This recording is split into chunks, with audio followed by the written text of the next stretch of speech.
Aisha, Kandisha. Lorsqu'on l'invoque, elle exige cividem.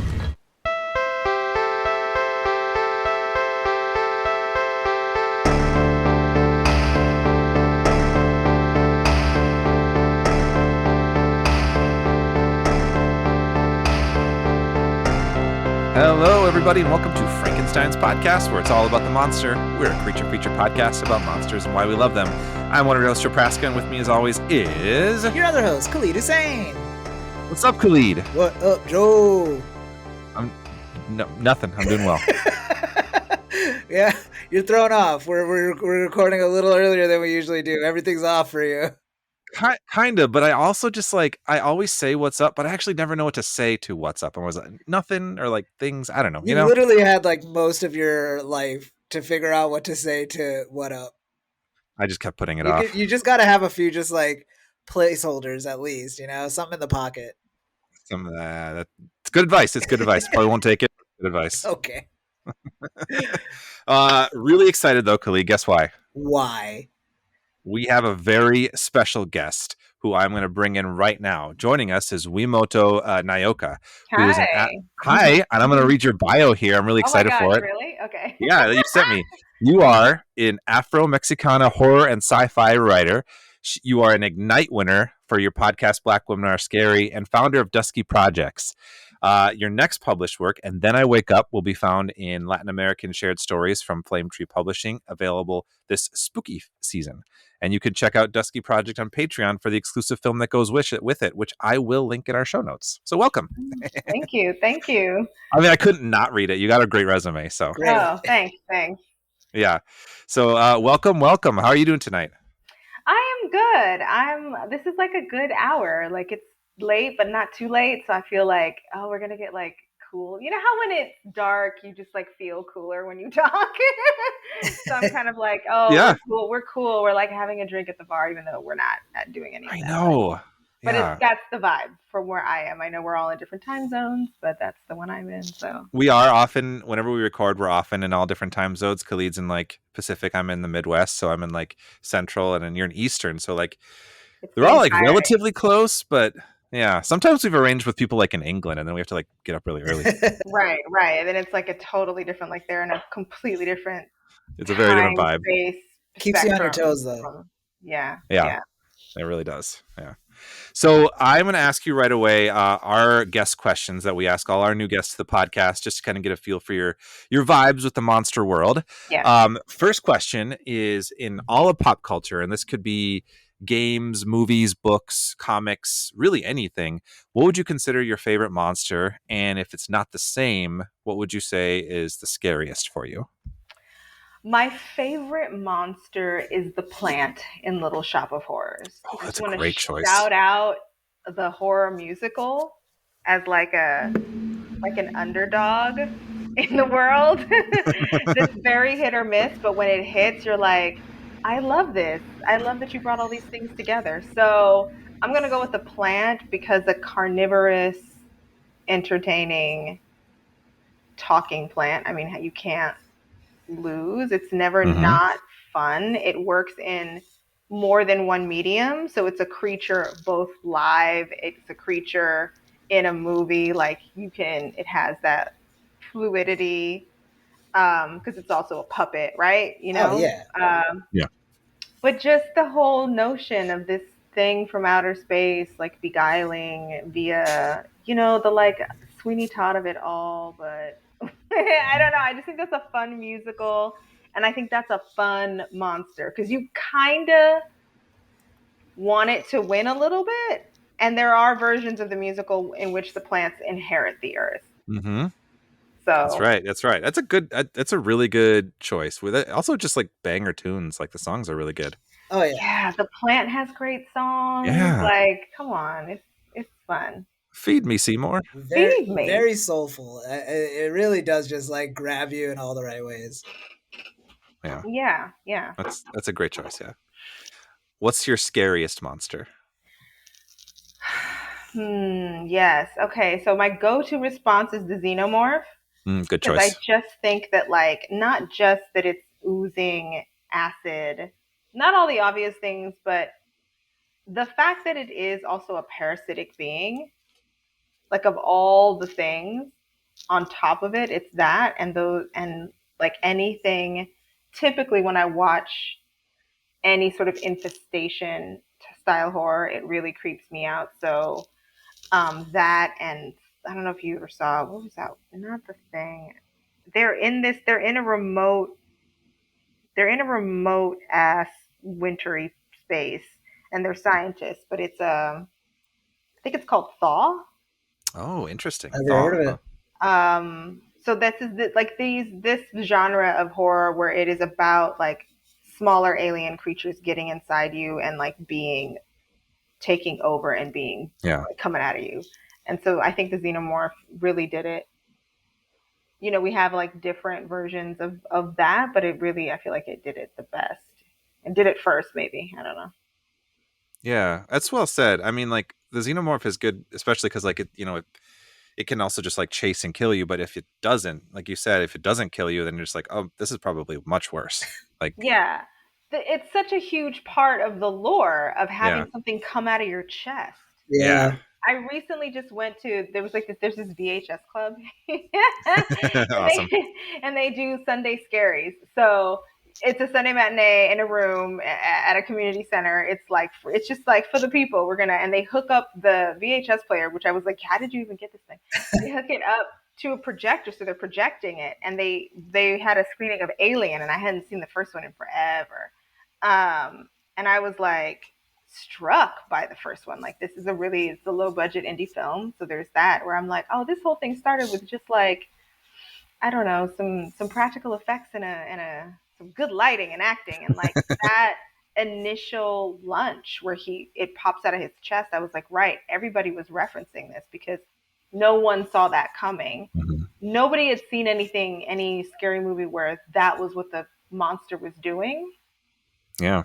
And then like the face hugger, that earlier rendition of the face hugger, if you go back now, I don't know if you saw Romulus, but like if you go back now, and just compare OG face hugger to like new face hugger is very slick, very fast, and like a kind of like nude tone, clearly like alien larva looking, you know, like the skin is smooth.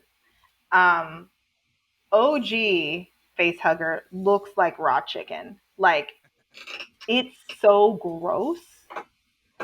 Just they have like veins and things and like flabs and skin, and I was like, it's so much nastier.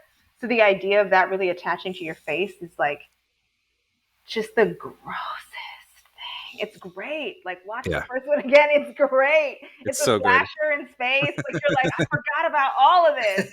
And you know, it's a person in a costume. So shout out to Geiger? Yeah. Geiger designed it. Yeah. Yeah. Like for like just the whole art of that, right? Because that's like a person in a thing. We're actually throwing slime on someone's like fake head that's like being manned by people. Like, and so it still looks good. Oh yeah, it's just timeless. Yeah, but yeah, I know what you're saying about the face hugger too. It looks like it smells. You know, like it just feel like you can smell it watching it. Just like there's gross. an overall texture to it. Yeah. Yeah. That's why it's the scariest, because it's like this thing is gonna attach itself to your face, which is already like, come on now, and then you're in this like comatose sort of state. You know, there's the way that it mimics things on the planet where that's what some creatures do. They drug their victims either to eat them or to plant something in them. And then that's like, they use you as a nest, like just like the audacity. It's violating. Yeah. It's so violating. And it's for everyone, right? Like, it's like, we'll do this. We're an equal opportunity. Everybody can get it. Everybody can get it. And so, yeah, that to me still stays to be like the best uses of just the idea of loss of, you know, invasion, of loss of agency, of being overtaken, like overwhelmed, all the things that like it taps into that. Yeah. Well said. Next question for you. What do you consider yourself to be like the most geeky about? Like, what's on your geek card?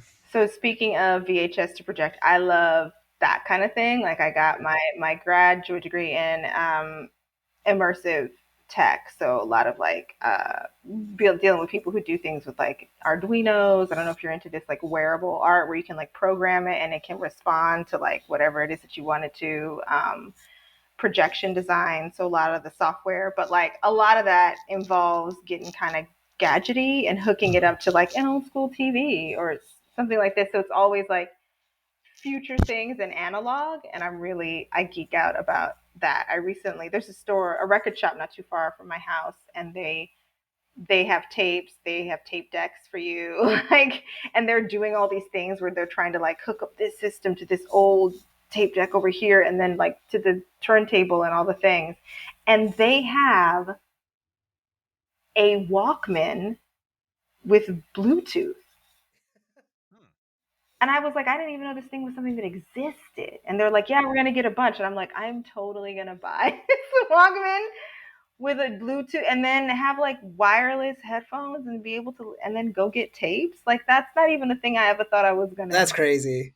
Be able to do again. Like, that's wild. And so they're in there doing that and making mixtapes. And I was like, you made a mixtape and you have something to play it on? Like, it's just like, ah! So I love that. The merging of these, like, across space and time, you know, like, I'm a geek about these kind of like fun, weird amalgamations. That's awesome. That sounds so fascinating though. Yeah. I mean, you know, me and those guys like talk for hours about like, and if I plug this into this, could I then play this and then record it? Like, it's like, yeah. And then I realized like, oh, not everybody would be doing this. I'm really excited about a Walkman with a Bluetooth, but I'm like, and then you can hook it up to this thing, blah, blah, blah. So that's what I geek out about. How about you guys? What do you guys geek out about? I mean, obviously we geek out a lot about monsters. That's kind of one of our big geek things, right? Right. What else do we geek out about? I geek out about a lot of stuff. I always text you about random things, Khalid, that I'm geeking out about. I geek out heavy on TV. That's something I'm like I'm. That's your geek? Yeah, I'm on season 5 of Young Sheldon right now, and it's pretty good. You know. So is it like a certain kind of TV or is it just like TV? I will ingest any of it, all of it. If enough people I trust say it's good, it doesn't really matter what genre it is. I just like to see good TV, and it's really when you watch like just about whatever, it's really cool to just kind of like compare across spectrums. Like they're all more or less, you know, storytelling is like a few things that we're all hovering around for the most part. So it's cool to see it wear the different costumes. Awesome. Are you geek about the format? Like, so you said Young Sheldon, and I think that one's like multicam. No, that one's actually single cam. That's why I'm not a fan of Big Bang Theory just because I don't love multicam. Or at least more modern multicam. Like some of the older stuff is more near and dear to me.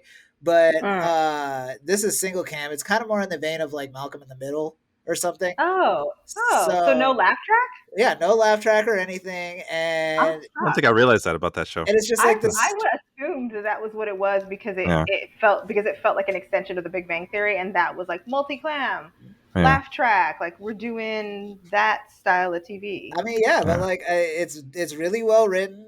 They really did well casting the kid for like having to take on the mantle of like this like iconic character as an adult and like kind of show his origin, but they did really well with that. And then they got away from like making it this hokey thing where like each week you're just like, remember the Big Bang Theory? And they really dig into like the family in a way I wasn't expecting. And it's been really good. Like it's more serialized than a lot of sitcoms I've seen.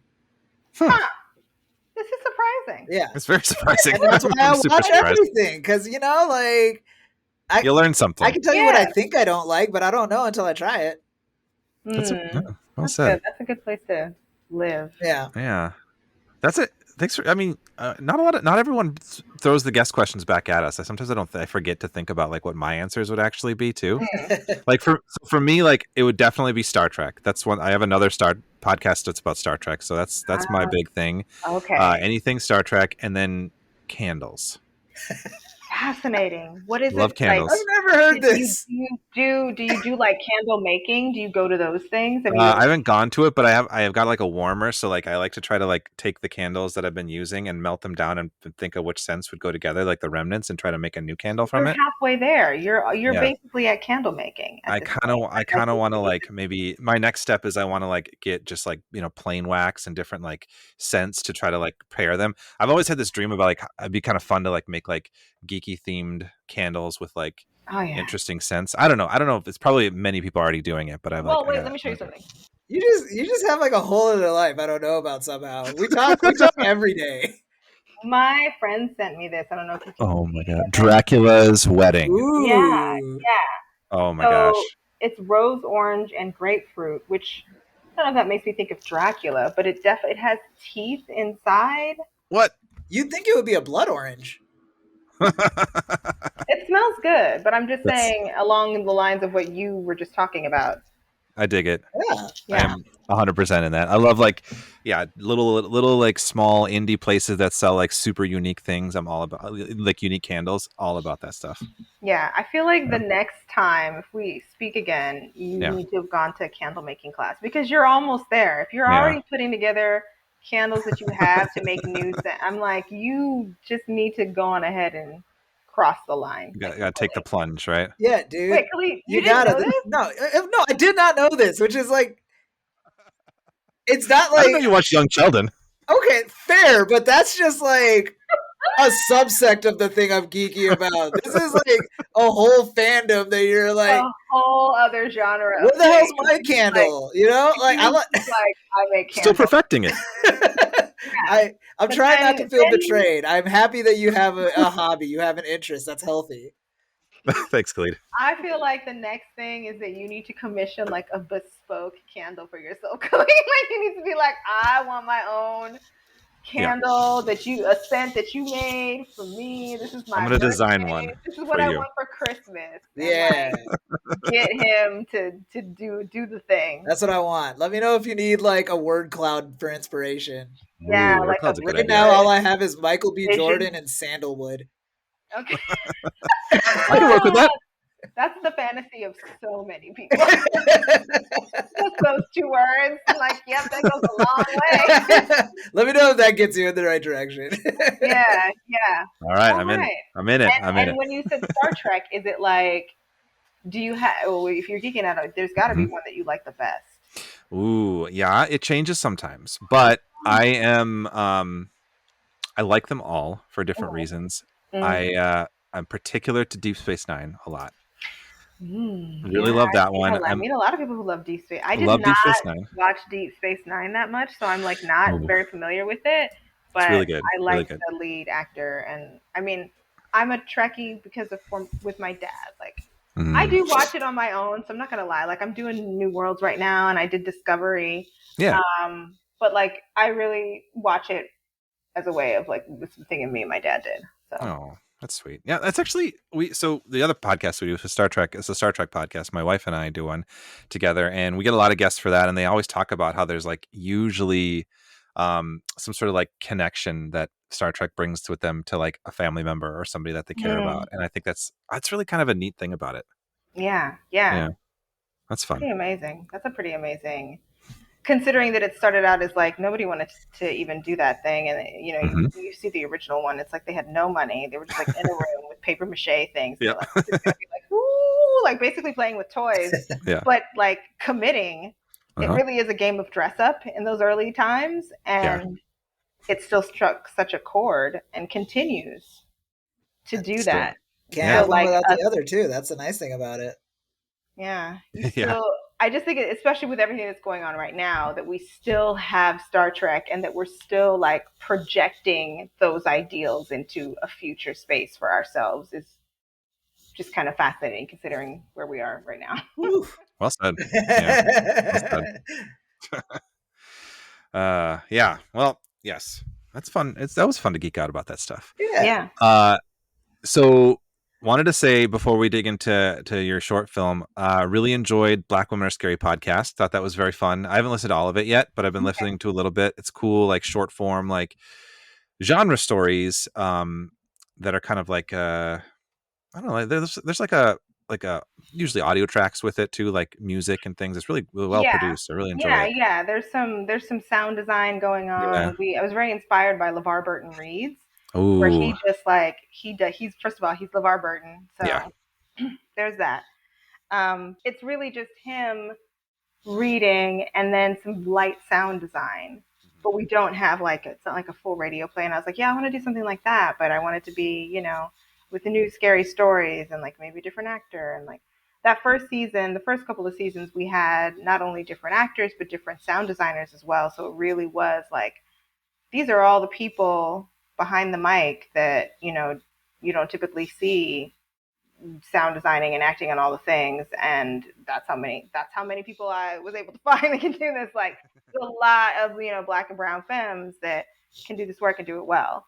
And then in later seasons we started to work. Well, I moved to Philadelphia, so then it became like, oh, let me like get with all the people here. And so you'll see like maybe one or two sound designers, but then like a roster of all different kinds of voice actors and whatnot. So, but that was the conceit, was like be like LeVar Burton Reed, like do like you can't go wrong with that, you know. Yeah, Some version of absolutely. that, yeah. That's so cool. Thank you for listening, though. Yeah. Yeah, it's great. I highly recommend it. I'll link that as well. So we would want to talk about your short film that came out, which you wrote, correct? I wrote and I was the executive producer on it. Yeah. Executive producer. Okay, so it's called Affordable Housing. Is not currently released yet. Do you know when it is officially coming out? We are doing a screening tour right now, and we're doing the film festival circuit. So we just started that. So please follow me on Dusky Projects on social media. I will be posting about different screenings. I'm doing both like community, screenings with different organizations that support independent filmmakers or support like women in film or women in horror or Latinas doing something, or whatever it is. I'm collaborating with different people and really organizing my own screenings. I'm thinking of I treat this film because I have a musician, a music background. So I treat this film like my mixtape, like Oh, to bring it full circle. Like I'm treating it like my mixtape, and I'm just setting up different shows for it as well as doing like the traditional routes, just because when you're an independent filmmaker, film festivals aren't always like the best way for you to get eyeballs on your work. And also not everybody doesn't go to film festivals, yeah. like that's not oftentimes like where the horror fam is, right? So right now, if you just follow us on Dusky Projects, we'll be coming to a city near you, hopefully. And then probably around next year, I'm definitely going to be looking for a place for it to like land and be accessible and streamable. Cool. So with that, then, since it's not like technically out, we'll keep this like spoilers light here. But both Khalid and I got a chance to watch it. I really think it's really cool. It's really unique in a lot of ways. It's animated, which I personally have a lot of love for animation. Love the style that you kind of did with this. Like it's without again getting into too much, it's mostly like kind of like a sketchbook style is what I kind of thought of. Yeah. Touches of color here and there. Did you always kind of envision it as an animated project when you're writing it? Well, initially, it was all going to be live action, and then I sat down with a line producer and was like, "How much does this cost?" And I was like, "Never mind." And so then me and my Eunice, the director, Eunice Levis, who is wonderful genre director, she's got a piece available actually on Netflix called "Row in the Stardust." So if you want to watch hers, that's just like streaming. But we sat and talked about it, and for a while we were like, maybe it's an audio piece, maybe it's an immersive installation, right? Because we all we work in interdisciplinary works, and finally, because I had done a project that combined motion comics and film and theater, I was like, oh, okay, what about this? What about having it be mixed media? So that's kind of where it began. And then I was like, well, I don't want to do animating in the way where everything is synced up, fully. I loved the motion comic idea that I had done before, and it was very effective in this other project that I did. So I was like, I want to do something like that. But like you said, it was sketchbook style. Megan Llewellyn, who is the illustrator and animator, She does medical illustration. Oh, interesting. Yeah, so like that's kind of, you're seeing things that are sort of reminiscent of that, of like when you see like the heart and the inside or whatever in the medical book, like that kind of way of drawing. So she's bringing that sort of morbidity, like morbid and macabre, to it. And then we really talked about, it becoming more illustrated the closer it gets to that, to the big shift, if you will. I don't want to give it away, but so that was a concept of like, we'll have it be kind of like a sketchbook. It's going to be like black and white, and then there's only going to be certain things that are in color, and it's just going to get more and more and more and more until we get to our big transition. And that following the story along, which is like, you're fighting. When you're talking about fighting, it's one thing, but when you actually fight back, that's when it gets real. Mm-hmm. So that was kind of what we wanted to happen visually as well. That makes sense. I like that. I thought that transition was so well done. Thank you. Yeah. I really love, we've had a couple of screenings that we've put together on our own, and like the reactions, I love hearing like people like, all the things.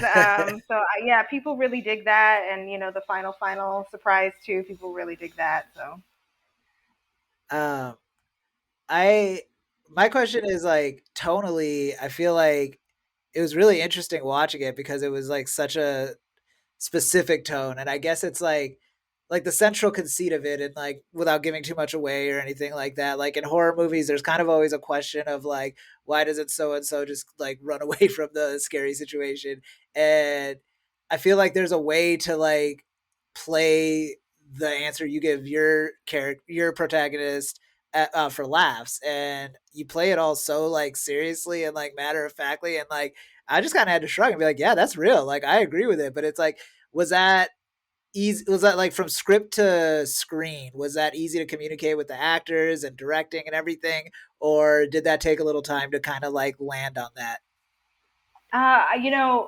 I would say, I wish Eunice were here. Eunice, that's really a question for Eunice. Like, she did such great work with the actors. But and then some of it was also in the casting too. So we sat and talked. She gave me some notes. We talked about what I wanted, what I was trying to say, like with my little story. And then Ian Stewart Fields, who plays Constance, the woman who moves in, was actually in the room when I was developing the piece many, many years ago, and read for Constance. So I really modeled it, like thinking like, oh, it'd be somebody like her. And then years later was able to find her and be like, I don't know if you remember that you actually read this at a table read. And so this was going to be you anyway. Right? Oh, wow. I was thinking about you the whole time, and now here you are, and it's you. So I think it was just like a lot. I feel like Eunice is the one who really understood, like, okay, this is what you're going for. And it really just came down to me having conversations with the director. I am not a director, so it was nice to have that kind of relationship with the director of like, this is what I'm trying to convey, and a director who also writes, who understands like the importance of that. I really enjoyed being a writer and then being the executive producer and not at all being the director. Like, that is not, no, some people are really like, I'm a writer director so they can have control. Yeah. But I actually am into just like, I'll fundraise and I'll pitch and I'll do all the things. I know what this is about and I have the idea. But I also will kill my darlings, like this had many different versions. And I, if things need to be cut, I was just like, cut it. Yeah. It works. Like, so I feel like she just nailed it. She knew, the tone of just kind of like dry, I guess it's like how I am, where it's like, it's messed up and it's funny. And typically when things are really messed up, it's already in the title. I called it affordable housing, and it's like a horror comedy. I mean, like, kind of already, like, you get it. So, that just the lived experience of like things that are often terrifying are also funny, but that doesn't mean that they're not terrifying. Yeah. But those two things live together. And I think there's something to be said for the fact that there are a lot of horror filmmakers, horror storytellers that are also comedians. So I think because there's like I don't know, some kind of crossover point there. I think there's a temptation in horror to make your characters kind of like baseline not as intelligent as the audience, and it has like varying returns, obviously, but I'm always like more impressed with like the harder path of like, no, this is a person, and I want to like let them maintain their personhood in this like unfortunate situation, you know? Yeah. I just think it's scarier, and then I also think that's where the funny comes in, because then you're like, oh, that's what I would do. Yeah. Like the times when I've gone to see horror films and been like that, oh my god, that's exactly what I would do. This is gonna work, and then like it does or it doesn't, and you're like, yes, but I would have done the same thing, homie. Like that's more fun to me than like, why are you running upstairs? No one will run upstairs. Like Right. it's like Right. I don't believe this. I don't believe you react. Humans don't react that way when something scary happens. I think people would just fall into this idea of being scary rather than actually wanting to scare people. Wow. Interesting observation. Yeah, very well said. Wanted to ask you, and feel free to say if you want me to cut this out, because again, I don't want to be too spoilery, but there is the fact that there's a monster in this. No. Okay, good. So being a monster podcast, I thought that was a really fascinating element, and I don't want to say too much about what it looks like, given that I would like people to see the movie themselves. But I'm always curious about when somebody creates something, and we've had creators on this podcast before who talk about like we created a monster in their head and how it looked versus like how it came about. Yeah. Was what you saw on screen how you envisioned it, or was there a lot of transitions or like differences between like what you were first thinking of to what kind of came to be? I didn't have like a clear picture, so it was very much like I had just like really basic ideas of just like I wanted to, in the script it was like a close up of the eye, and I'm like, I know I want the eyes to be yellow, and I know I wanted to be reminiscent of this animal, and I had like different pictures of said animal and all its variety, like something like this, but meaner and bigger and man-sized, and like you know, all of that. So it was really something that I came up with Eunice and with she's Necro FX. Oh my god, why can't I? So sorry, girl. The practical effects person. I like her so much, and I cannot. I remember her last name, which is Jade. Oh my gosh. Woo! I remember it. Jade Figueroa. Jade Figueroa, who runs Necro FX. She did the practical effects, and I was a stickler about like I have to have practical effects because again, I love the xenomorph, and I'm like it needs to be a person. We need to build this thing. So like there's a bunch of videos that I took that eventually I will be putting all over the place Awesome. of like the journey from this mask, this piece that needed to be made, the rest of the costume, how are we going to move, collecting sounds that are going to go with it. Like that was really, I would say, a collaborative creation. Like it's like, here's what I'm going for, this is the vibe, these are the influences, and then everyone else kind of came in and we're like, all right, here's my 2 cents in building it out. Yeah. It's always exciting when everybody can start running with it. It's like, Yeah. what's gonna happen? Yeah, and I love like that part of horror storytelling is the practical effects, like just the like making of the goo, like the dust, and just being like, I think there needs to be more viscera, like all these kinds of like that's my favorite. That's so much fun. Cool. Well, is there anything else that you would like to say about affordable housing? Maybe what you want people to take away from it, or anything like that, before we move on? Yeah, as we move forward in the screenings, we're pairing it with a bunch of different things, and one that I haven't been able to do is pair it up with housing experts. So I would really also like to use the horror comedy as a way to really talk about a housing crisis. I mean, it is called affordable housing, right? So, Yeah. and as a way for people to really, I don't know, even if it's just airing their grievances, like let's talk about this thing that we're all going through, and that I use this genre to talk about how it feels to find an affordable place to live. You know, I felt like I couldn't talk about it in any other way because I'm like, it is this ridiculous.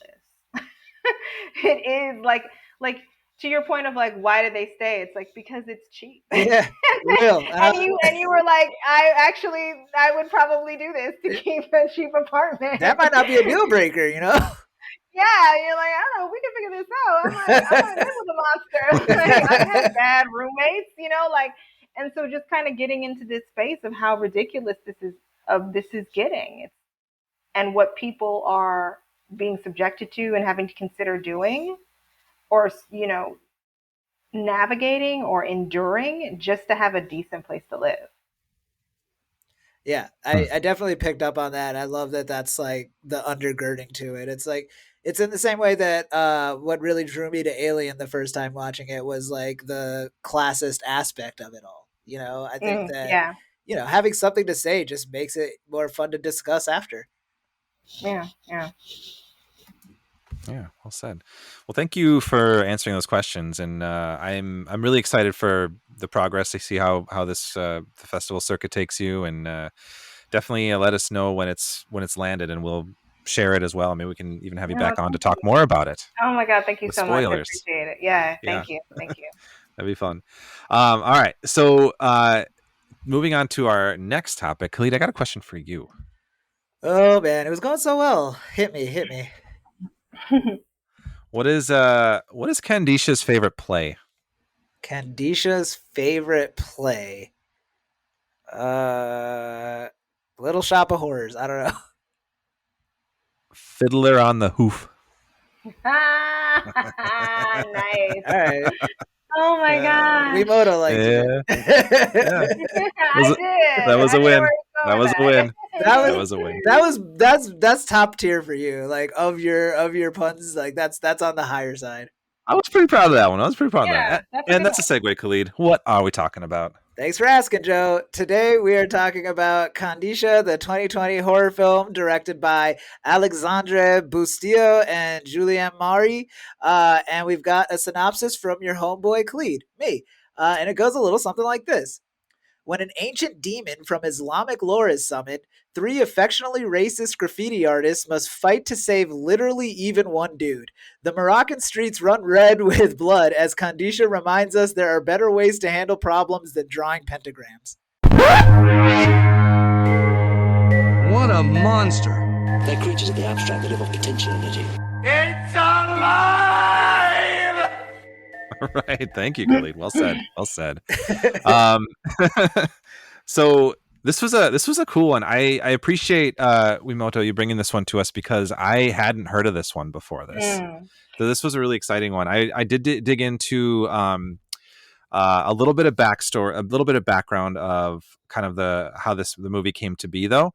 Yeah. So the directors, as Khalid pointed out, Maury and Bustillo are a French filmmaking duo known primarily for their work in the horror genre. Yeah. And which led me to this phrase, the new French extremity movement, which sounds like they're a part of the boundary pushing kind of transgressive horror, which I read about some of their other movies, which seem like tense as hell, it sounds like. But this was, this was sufficiently brutal, I would say, at times, for sure. But within this specific movie, I found a couple interviews with the directors talking about where they're inspired to make this.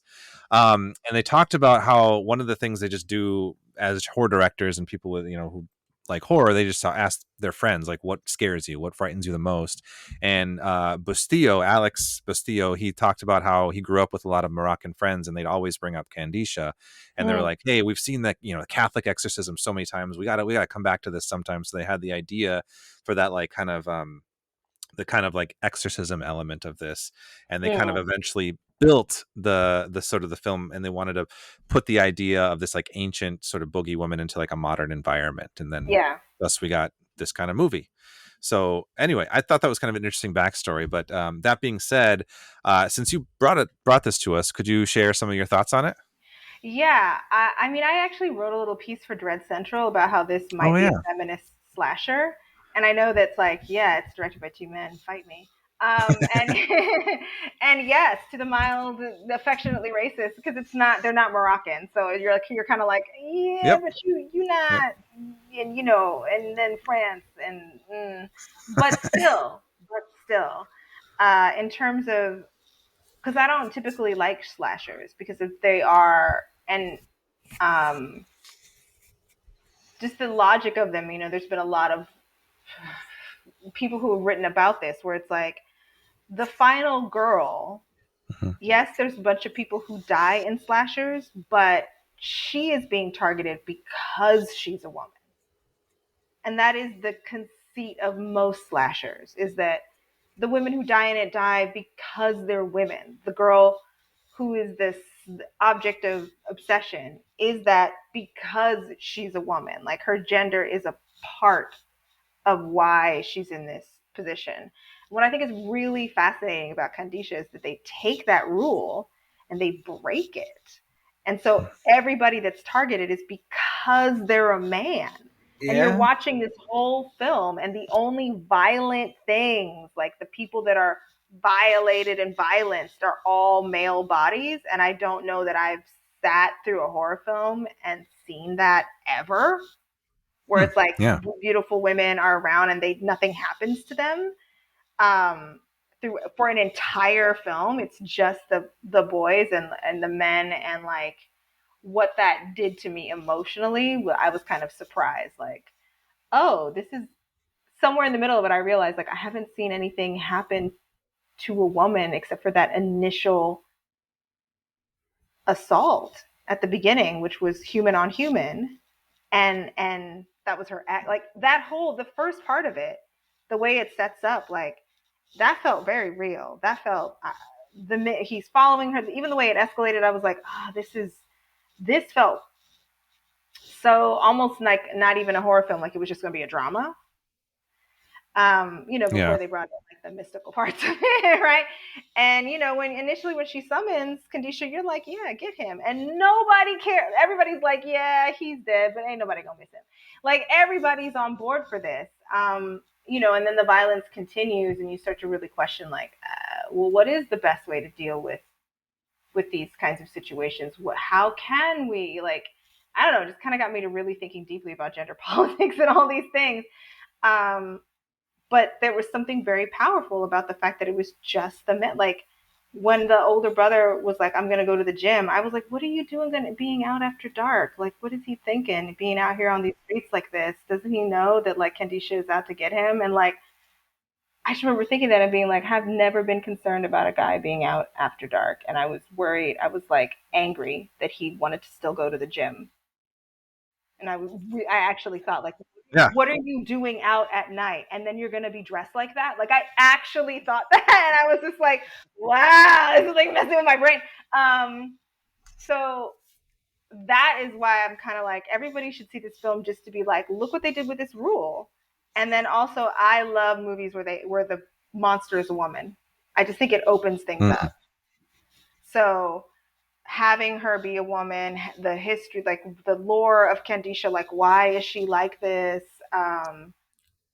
And the way that she presents differently depending on who's looking at her. I love that part. So monstrous women. Yay. Well said. Well said. I found your article too. I'm gonna link that in our thing too. I'm excited to check that out. Khalid, what about you? What'd you think of this one? I really liked it. It was so fun. The thing about like foreign films, we don't do them often, I feel like, in the grand scheme of our series, but it's just so fun to see like what like qualifies as horror in a place that you don't have a lot of context for. So like, I don't know if I've ever seen any Moroccan film. This might be my first, let alone my first Moroccan horror film. And on top of that, like, founding the horror in Islamic lore really hits close to home for me because I was raised Muslim, and that is something in our community, like we're very superstitious, and exorcisms and all those things are regularly talked about in the community. But I had never before this movie stopped to wonder, like, oh yeah, why is like my only frame of reference for like exorcisms like Catholicism, for the most part. Yeah. So Yeah. that was amazing to see. I I also really attached onto the socioeconomic layer of all of this. You know, it's never like lampshaded or hits you over the head, but it's just like all of these things. Like for starters, like there are three girls that like love to just tag everything. You know, like it's on top of that, like you could tell that like a lot of the places they hang out are like dilapidated or abandoned. The police see them as a nuisance, but like barely care about them enough to even arrest them when they're committing crimes. And so it's like really fascinating to see within all of that this thing of like, oh yeah, like five like consecutive horribly violent deaths happened, and it does not feel like it's making waves in this community. And that's interesting to see from like that socioeconomic level. And as I touched on in the synopsis, the race relations, you know what I mean? Like it's obviously like as an American, it's jarring to hear a white girl call a black girl Blackie, but you kind of have to go like, all right, well, like they did not grow up with like Jim Crow as a reference. Like whatever politics they have, it seems to work for them into like communicating like through such an aggressively racial lens, and it's all just like because the movie's so short, it blows my mind that that's basically like everything I'm talking about is like within the first 20 minutes of like just world building of like you feel like before Kandisha even gets into this, like you have such a like at least like solid grounding, like baseline understanding of like so many characters in a whole world in a way that just like made me like okay, I'm in good hands. This is a very like competent filmmaking, very effective filmmaking, and it just paid off by the end. It got crazier and crazier, sadder and sadder, and it like felt like a really great, just like traditional horror film. What about you, Joe? Yeah, thanks for asking, Khalid. That's all super well said. You guys, you kind of hit the nail on the head there. But I guess I'll just add that I also really liked it. I thought it was very, very good. I think that I feel like there are definitely echoes of Candyman. I know I see that in a lot of reviews. Like there's like the Candyman like references, but I think some people in reviews I read like put that as like a detractor, but I don't agree because I feel like Candyman doesn't necessarily have a monopoly on like ghosts with rules. You know, like there are you could do different things with that, and I mean there are echoes of it for sure, but it's kind of doing its own thing. I really like what you were saying, Khalid, about the sort of just how it gets progressively like sadder and sadder, and I think that that was such an interesting element to me. Like we see, so the first guy who gets killed running in the car, like his death is like arguably the least brutal, but probably would have been the most cathartic because he's like the worst man that we see of the group in a sense. But like as it goes on, it does get sadder, and like the more and more brutal, it's like the more and more sympathetic those men. Like I think the Bintu's father was like the most sympathetic. Like he was such a Oh my sweet God. man, and it just his death was so out brutal. loud. Oh my God, it was terrible. And also at that point, absolutely gnarly effect. Yeah, like great, but also at that point, she presents as a beast, right? Like she's no longer like in the book, her absolutely. auntie. She's not like the sexy girl in the mist. Like no, it's just like full on monster because now they've come to feel this way about her. So even like their perception of her has changed, which I thought was great. Yeah, the kind of evolution of like her as a monster was that was a really cool piece to the story, I think, in general. Just like visually like telling that story. Really cool. It's just really like breezy and it's short. It's like an hour 25 minutes. I feel like everything felt so intentional watching it. Like I didn't feel like there was any like, not that I ever think this too much about movies, but there's nothing just felt unnecessary, you know? Yeah. Like it was all working together. What were you gonna say? Well, I was just piggyback what you said earlier about the being sympathy, you know, the sympathizing every time with the victims. And again, like I also feel like that was part of it, like by being like, okay, so no, these people are going to die because they're men. Right. And so like we start in a space of just like, well, we're going to kill a man that we can all agree should die. Right. Like that's why she summoned him, because so it's very in the space of like, men are trash. It's like, this is where it starts. And you're like, yeah. Right. And then I feel like the film like tests that theory. Okay. So what about this one? Okay. So what about this one? And like, you can feel Kandisha also as a predator getting closer and closer to the protagonist, right?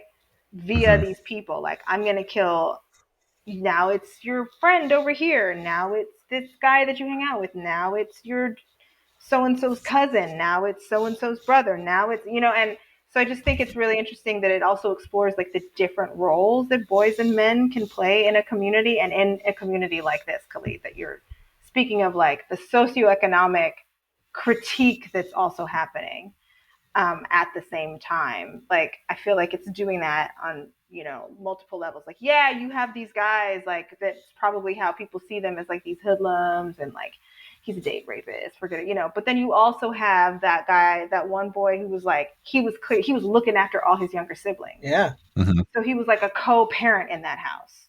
He will be missed, right? You have people that are like, no, they hold roles in the community that matter, and they are gentle men. When his brothers are banging on the door, oh, it's so heartbreaking. Yeah, that's brutal. Yeah. And you're like, right. And that's also in this neighborhood that you've given up on. Like those kind of people also live there. So it's not like they're all criminals. So like, right. It's doing those things at the same time, by just kind of like telling you the truth. I also love stuff where they talk about this part of Paris. I think it's in Paris. Yeah. But I love it where it's not just like, isn't it beautiful and romantic? It's like, yeah, it's also sexist and racist though. Like, yeah, you didn't have to see the Eiffel Tower a bunch. Yeah. Yeah, and so like we don't even see that part of Paris. We see this part, and I'm like, right. Oh, is this Paris? Why did I think it was Morocco? No, it's Paris. It's Moroccan legend. Yeah. Oh, it's Moroccan legend. No, I got it twisted. Okay. It's in the hood. It's in the projects in Paris. Yeah. But yeah, what you're talking about, the empathy, like, right. I think that's also part of, them pushing the log of like, oh yeah, do all men deserve it? But then also like, these are all the different kinds of roles that men can play. These are all the different representations. And then on top of that, and these people are a part of this community.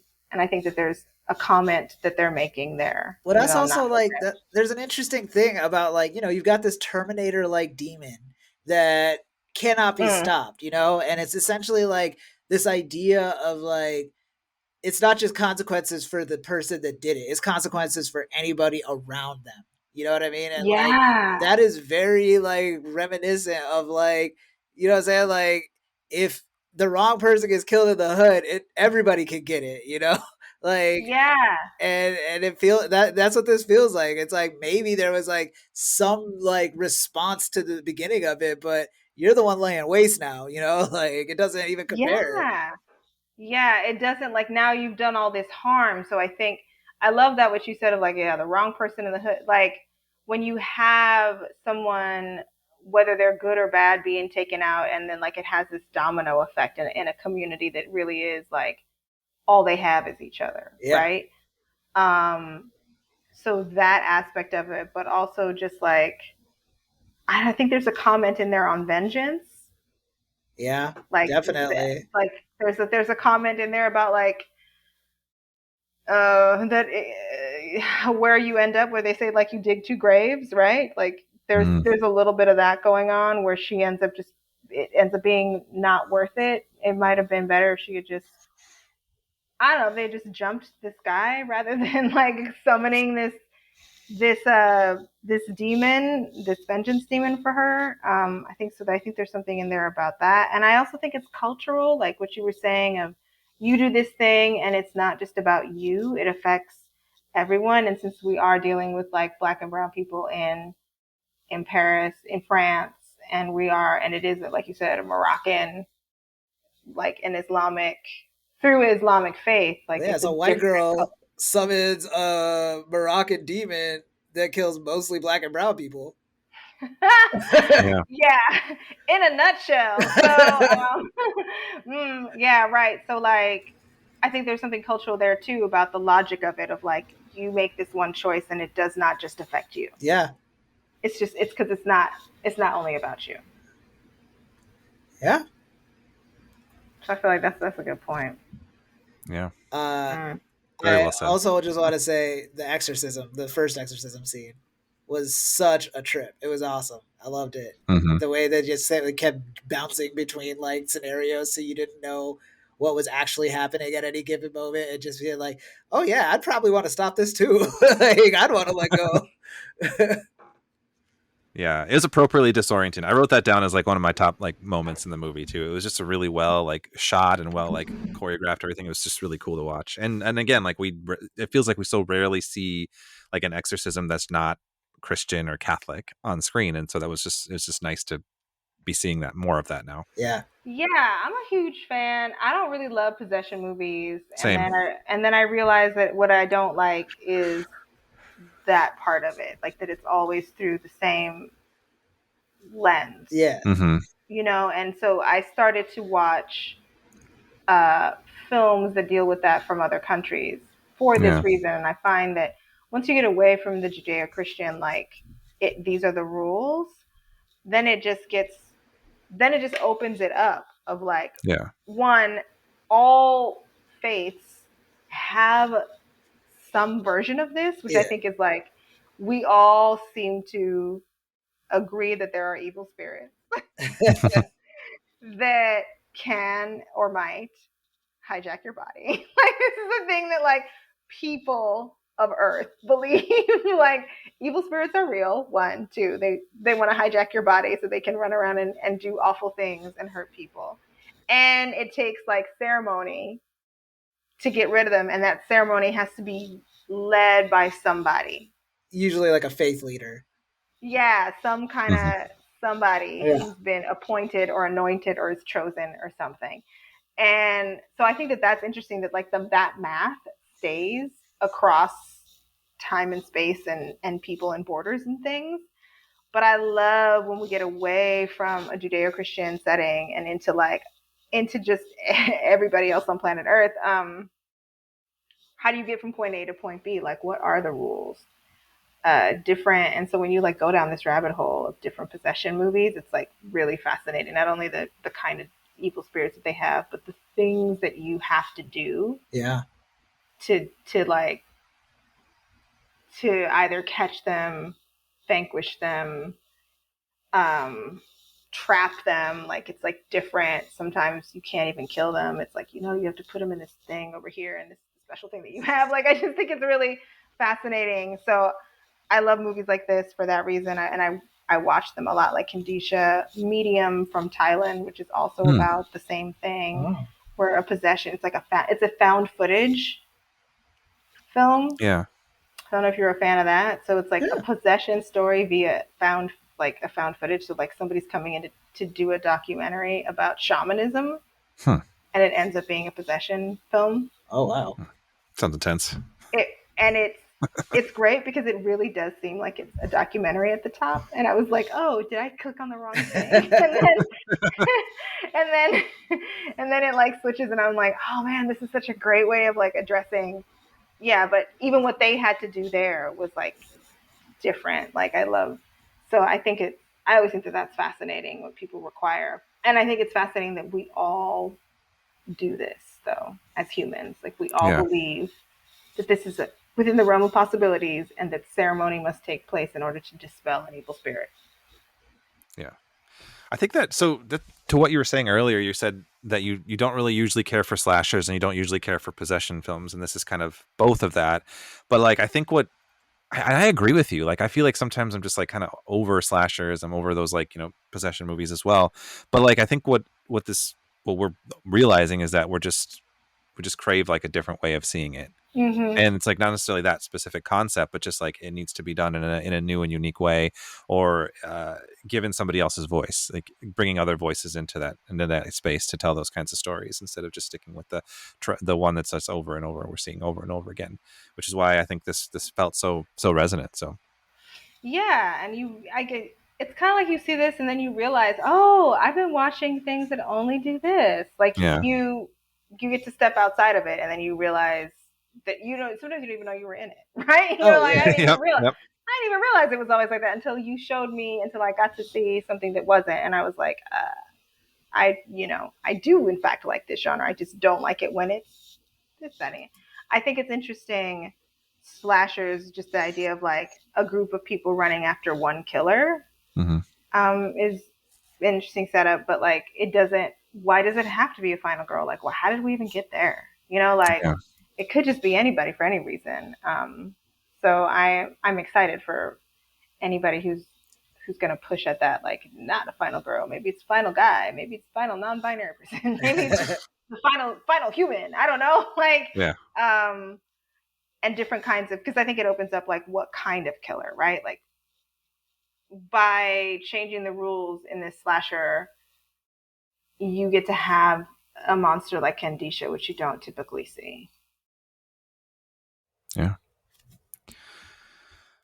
The one final kind of scene that I really wanted to make sure we didn't move on without talking about is the like the shower scene with the brother who gets killed. I feel like that was, I don't know the right word to describe how it made me feel, but it's a very cool scene. I think it's a very cool sequence. It's it's sad, of course, because he was like a nice guy, but like, the hoofs and the calf and the back, like you feel it as you're watching it. And then, but then like the like the triumphant like roar that she kind of has at the end, like, it's such an interesting, like, I guess, like, to juxtapose like some just like awful thing with something that feels like almost like from her perspective, like she's being like super fabulous, you know?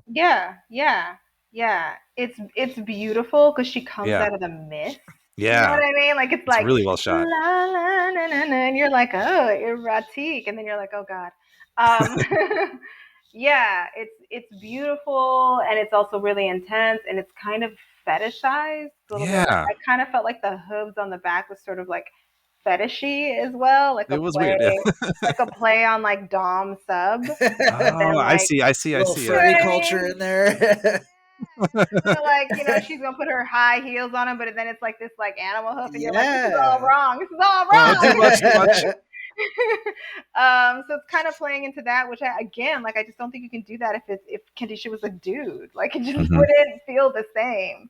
So there's this whole space that opens up because of the feminine, because of the femininity aspect. But yeah, I thought that scene was, and it was so distinct. Like, he died so differently from the other people. Really, he did, yeah. I feel like it's because he was talking all that shit. He was. He didn't believe in her, so she was like, I'm about to roll up on you, homie. She said, I'm gonna run that fade. Like, I'm gonna walk on your back, homie. And it's like, and she put him in like such a like vulnerable place of like, God, I hope I never have to like fight for my life in the shower. Like, it's just the slippery floor already, like, with no external threats, always freaks me out. And you're like, wasn't he just in a towel? Yeah. Like, again, leaning into the whole, like, typically you're seeing a woman in that position. Like, you think about Psycho, like, you know, when she gets stabbed, like, it's like, you don't see men like unclothed, no weapons, vulnerable, and she's stronger than him. Like, the whole thing kind of like takes it, what you typically see in a slasher, and like turns it upside down. It is reminiscent of John Wick, which he's like that's basically just like, what if like the action star was like a demon that just like could not, you know what I mean? Like, if he's coming for you, you're dead. Like, it's the bathroom scene in that kind of is reminiscent in that way, because the dude's like, how'd she even get in there, right? Yeah. How does she even get in there? Like, how does she even travel? And then the ending I thought was really amazing. Oh yeah. So did he summon her and it's like a happy ending, or is it like you brought the problem back? I don't know. I don't think it's happy. But I also think it's fascinating that he wanted to, like, he wanted to see his sister, right? Right. Yeah. Because their parents kind of seemed out to lunch. Yeah. A little bit. I found it interesting that the whole Kandisha rule is like reverse the Santa Claus rules. You know, where it's like in the movie The Santa Claus, like Santa Claus has to die and then you become him. Like in this, you gotta die to become them. So I was like, it's a reverse Santa Claus. It kind of is. Yeah. When you say that, yeah. I don't know. I think that, I mean, for a second, I kind of had forgotten like that she kind of takes over that, and I was like, oh, what is the reason? What possible reason would he be summoning? But I did like the ending. I think that was I don't know. It's just a good shot. Like, it's not totally happy, like you're saying, but it's kind of like, I don't know, melancholic maybe. Yeah. Like in between. And again, I feel like they're trying to say something about vengeance. Like it's like you are the reason, to your point, Khalid, of like, hey, this is all happening because of you. It's like, so you the one who's got to go because like you the problem, right? So like she has to do that, and that's the only thing that's gonna stop this cycle of violence. And they already, that was messed up is her dad didn't have to die because they already knew all of that. And then they went back to her dad's house. And after all that, she still got to die. It's like she could have just died earlier at that point. Yeah, but she had to be ready to like sacrifice herself. So there's something about that. But then it's like, you don't get to be free. Like you still have to be held accountable. Yeah. I guess if it was just death, it wouldn't be as scary. It's that you're basically like condemned. Yeah.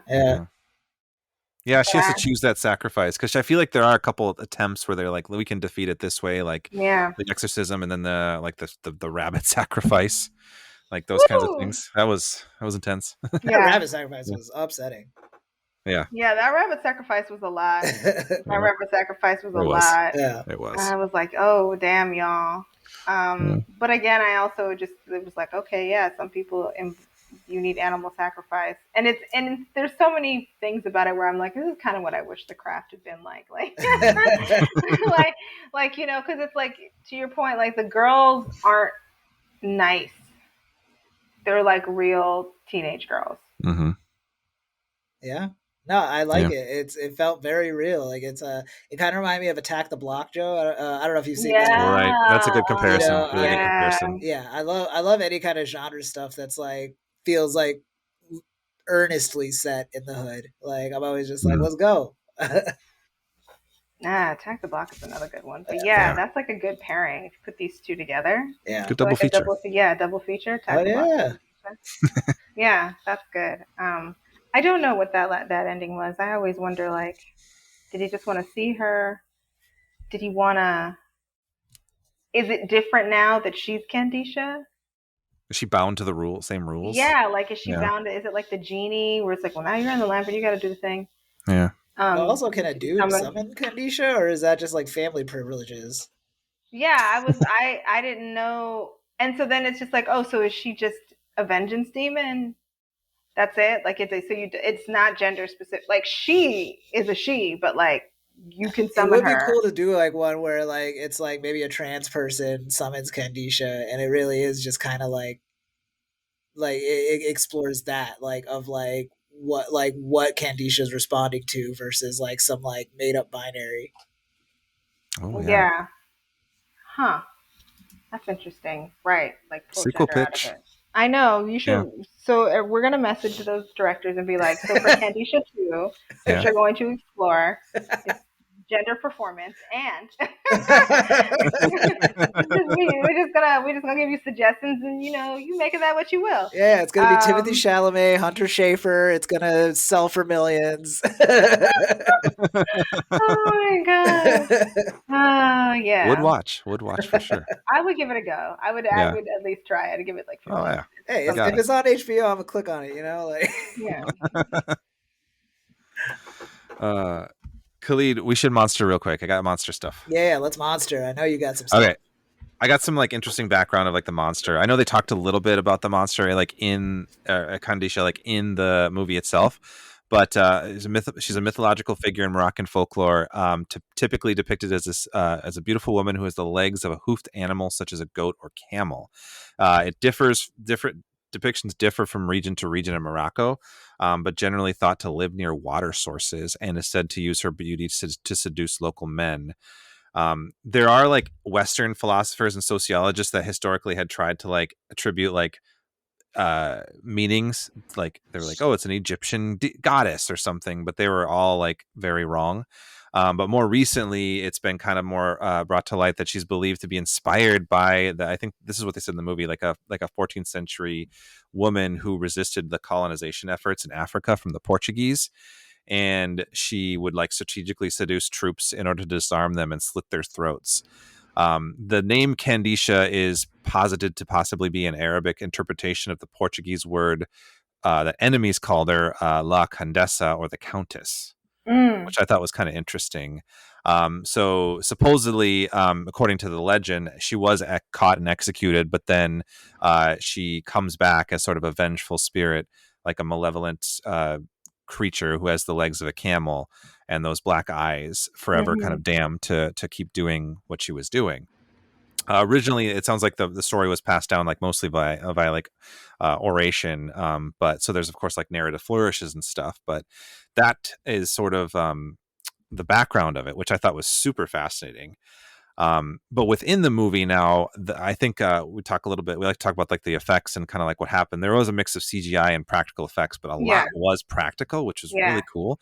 And they actually had 3 actors portray Kandisha throughout the movie. The first one was a woman named Maria Jose Cazares Godoy, and she was a circus artist. The second one is Miriam Serioli, who is a model and actress, and she was kind of in the middle, and so we saw her in the shower scene. And then the later stage was still an actor. It was a guy this time. The Beast version was a man named Brahim Takiula, if I'm saying that correctly. He's a French Moroccan man who formerly held the Guinness World Record for the largest feet, and is apparently officially currently the second tallest living person at 8 feet 1 inch. Is he hooping? I don't think he is, but he's doing movies. He's Could 8 be. feet. 8 So that foot was one. like a person. That was a That's person. crazy. In makeup and things and that Yeah. hairy ass. Wow. Isn't that wild? That's wild. Yeah. That is cool. I thought that just added so much more to it too. Thinking yeah. like how they planned all that. It's so cool. Yeah. I love her origin story too. You know, that it's like, oh, it's this person who did this thing that is dope. And so you don't know, you know, again, like where you're kind of rooting for her a little bit for a while until she starts like, at least for me emotionally, I was very challenged when I watched this film because I'm like, kind of like, yeah, Kandisha's cool and I get why she feels this way and we should fight back on the colonizers. And then she starts killing people I like and I was like, but I liked him. and I think that's interesting where it's like, oh, the violence was fine until you liked the person, until it was somebody you cared about. Like, I feel like I had to like really think about that of like, maybe it wasn't fine from the beginning. Like, do unto others, and now you're learning your lesson. And I just think it's interesting that she was doing this. Like, I don't know, like, was she vilified? Was she? And it's not fair. She's got a bum rap, or is she evil? Like, I don't even know if Kandisha. It's fair to call her a demon. Mm-hmm. Oh, I don't know. Yeah, I don't think. I don't know. It's like, I mean, that's where the comparison to Candyman feels a little apt, I think, because there's a lot of like sympathy with that character too, where it's like there was some pretty like traumatic, like racially charged like history in the Candyman story, but like led to this path of like becoming villains. So like maybe not an excuse for where they're at, but it's like an understanding. Yeah. And I think that makes the villain way more interesting. You know, like it's not just like, oh, they're evil. It's like, okay, there is a lot going on there that led them to this path. Yeah. When you maybe could agree with them. And I recently rewatched Candyman because I talked about it on another podcast. And I do kind of see the comparison because it is like, that is a film that's also talking about like urban blight. Right. So they're both they're tackling that. And then you have these very, I don't know, like elegant and eloquent monsters against a backdrop of urban blight. So like the juxtaposition of that, like Candyman speaks very eloquently. Like when he's talking to the lady, he's like giving these Tony Todd is giving these monologues, you know, like it's like, and the music was Philip Glass, and I was like, this was actually doing the most. And Kandisha, and to your point, like the shower scene with Kandisha is like beautiful. Like there's like the one where she's the beast, and she did like all of this is actually like kind of, she's the fanciest thing in the movie compared to everybody else who's just kind of like kicking it in the projects. Like everything else is kind of whatever, but like she's pretty amazing looking, even when she's just like the lady in the burqa. It's like really fancy looking. Yeah. I don't know, monsters we love, I guess. Monsters we understand, I'm not sure. This is a podcast about monsters and why we love them. That's true. I do say that in the beginning every time. Yeah. So this is why we love them. And monsters are always way more complex than they're made out to be. In a lot of ideas of like what a trailer might show you are always more to it. Yeah, I mean, I feel like scary movies are the best when the monster is complex. Except for the xenomorph, that's not that. That's just the perfect killing machine. That's that one's just scary because it is. Yeah. But all the other ones, I feel like there's some where you're like, nah, that's just scary. Like Michael Myers is just scary. Yeah. Freddy Krueger is just scary. That's it. Mm-hmm. That there's nothing more going on there. So sometimes when they're not complex, that's fine too. But but the ones where they are, famously Frankenstein, which has come out. I don't know if you've seen it. I don't know if the new one's even available. I don't know. I don't think it's available quite yet. It's got a little theatrical run it's going to have first before I think drops on streaming. But I'm excited to check it out. Yeah, I've heard mixed things, but again, this is but that's another complicated monster. Very, yeah. We love Frankenstein here. Frankenstein's monster. Yeah.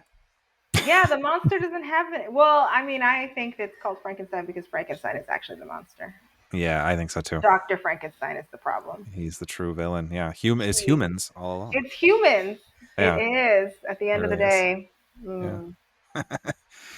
You guys have any final thoughts on Kandisha? Watch it. Yes, more people should watch it for sure.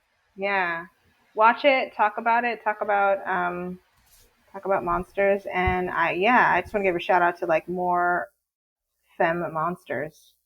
Just in general, I want to give a shout out to like, let's do this more. Shatter the monster glass ceiling.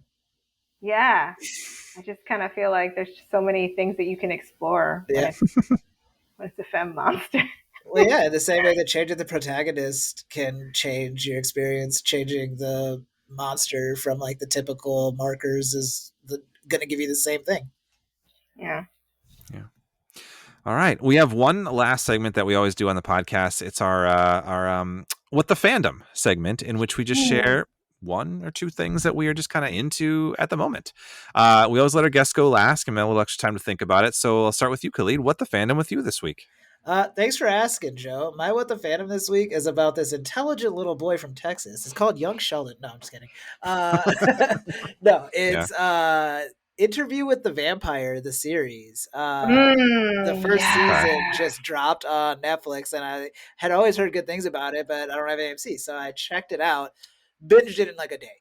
It is amazing. It's just like such great, like romantic, flourished writing in just about every scene. Like the actors are just chewing it up, and it's just it's just like a really great like metaphor for a relationship and like the trials that you go through, but it's like told through like vampires, and they don't shortchange you on either. Like you're getting the juicy like cool genre bonus of vampires, but you by the end of it you're just like you're heartbroken for these characters and what they go through.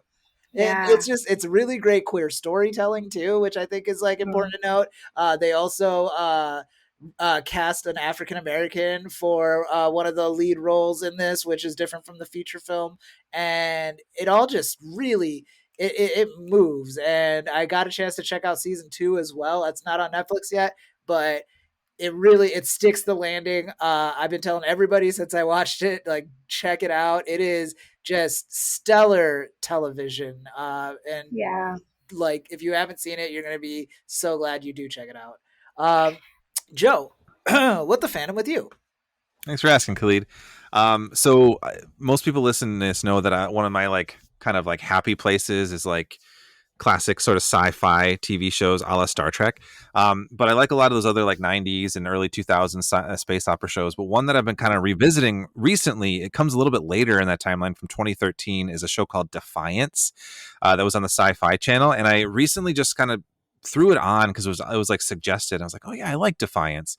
And I started it. And then like a couple days later, we've heard of the passing of Graham Greene, the iconic like First Nations actor, R.I.P. Graham Greene, and he's yeah. one of the leads in Defiance. So I was like, oh my gosh, it's timely that I started this. But he is absolutely fantastic in this show. It's 3 seasons from the Sci-Fi Channel from like 2013, and I feel like it really bridges an interesting space of like sci-fi TV shows where like in the 90s we had these like goofy space operas with all the like the prosthetic mask aliens, and then now we have some more like epic, like grander scope storytelling.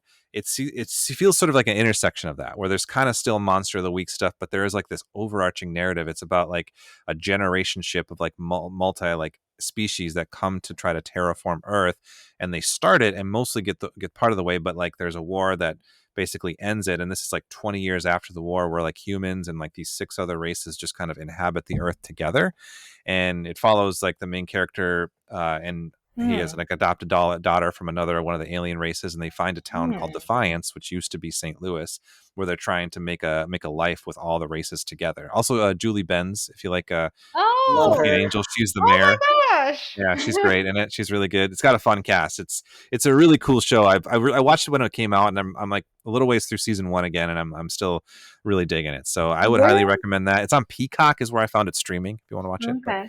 Really liked it. So that's mine. Nice. Wi-Moto, what the fandom with you?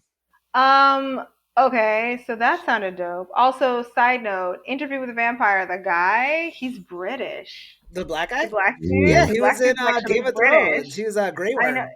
I know, it's crazy. really? That, Yeah. like, his great. American Great. accent is fantastic. He But was anyway, wasted on Game of Thrones. He's such a good actor. he is so good. That's He's in how Doctor he Who was for a bit good. too. Nice. Yeah.